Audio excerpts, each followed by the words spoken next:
Rav Asi said to Rabbi Yohanan, "My colleagues in the exile, i.e., the sages of Babylonia, already taught me that." Meilah 7a.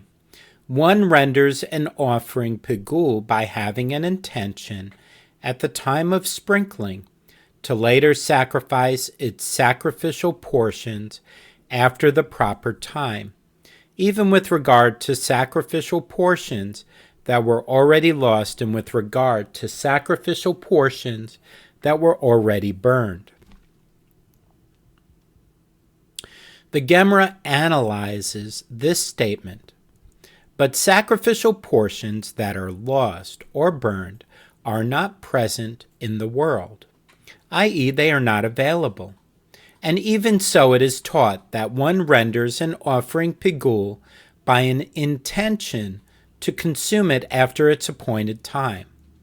It can be derived from here that if the entire offering left the courtyard, which is comparable to a case where it was lost, the sprinkling is effective with regard to the halakot of misuse according to Rabbi Akiva. This apparently contradicts the opinion of Rabbi Yohanan. The Gemara asks, but did Rav Asi actually say this? Does he maintain that even if all of the meat and the sacrificial portions left the courtyard, the sprinkling is effective according to Rabbi Akiva? Didn't Rav Asi raise the following dilemma before Rabbi Yohanan? What is the halakha in a case where the priest intended during the sacrificial rites that the remnant of the blood, which is meant to be poured on the base of the altar immediately after the sprinkling, will be poured improperly tomorrow? Does the offering thereby become pigul, as this is similar to intending to sprinkle the blood after the proper time? Or does such intent apply only to the blood that is actually sprinkled on the altar? And Rabbi Zierah said to Rav Asi in response to this dilemma, "You already taught us in Tractate Hulin with regard to the ritual impurity of food and animal carcasses, that items that are not themselves edible but are attached to meat combine with the meat to constitute the requisite measure of an egg bulk to transmit the impurity of foods.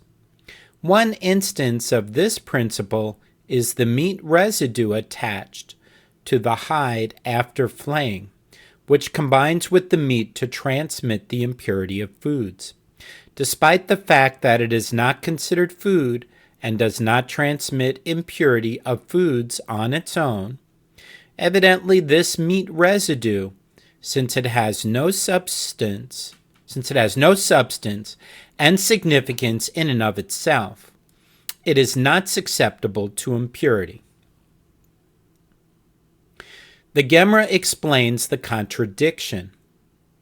It follows that according to Rav Asi, in the case of this blood, which is meant to be poured on the base of the altar, since it is going to be lost and therefore is also insignificant, intent with regard to it is not effective to render the offering pigul. The blood that is to be poured on the base of the altar is similar to an offering that left the courtyard in its entirety, as they are both considered as though they are not present. Consequently, according to Rav Asi, in a case where the entire offering left the courtyard and is meant to be burned and thereby destroyed, it cannot be rendered pigul by means of intent during the sprinkling. This follows Rabbi Yohanan's interpretation of the opinion of Rabbi Akiva, that he is referring only to a case where the offering left partially, not where the entire offering left. The Gemara objects, but Rav Asi cited that which the Bereta teaches. One can render an offering pigul by means of one's intent. even with regard to sacrificial portions that were already lost, and with regard to sacrificial portions that were already burned. This Baraita itself poses a difficulty, as it indicates that intent is effective even for that which has been destroyed. Rava said in response, amend the wording of the Baraita and say instead, one can render an offering pigul by means of one's intent, even with regard to sacrificial portions that stand to be lost, or with regard to sacrificial portions that stand to be burned, but were not yet destroyed. Since they are currently present, such intent is effective to render the offering pigul. But in a case where the offering left the courtyard, as it is not present, intent is ineffective with regard to it. With regard to Rabbi Akiva's opinion in the Mishnah, Rav Papa says that Rabbi Akiva says his ruling that sprinkling is effective for the meat of offerings that left the courtyard before sprinkling, with regard to pigul and the halakot of misuse, only in a case where the meat left while the blood remained inside and was sprinkled. But if the blood itself left, then even if it was returned to the courtyard and was sprinkled, in such a case the sprinkling of blood that left the courtyard is not effective to remove the meat from the halakot of misuse. The Gemara notes that this opinion of Rav Papa is also taught in a Baraita. If one slaughtered the animal in silence, i.e. with no improper intent, and the blood subsequently left the courtyard, even though it was returned to the courtyard, and the priest later sprinkled it, he has done nothing, i.e. it is ineffective. Therefore, in the case of offerings of the most sacred order, one who derives benefit from it is still liable for misuse of consecrated property, as the sprinkling did not render the meat permitted.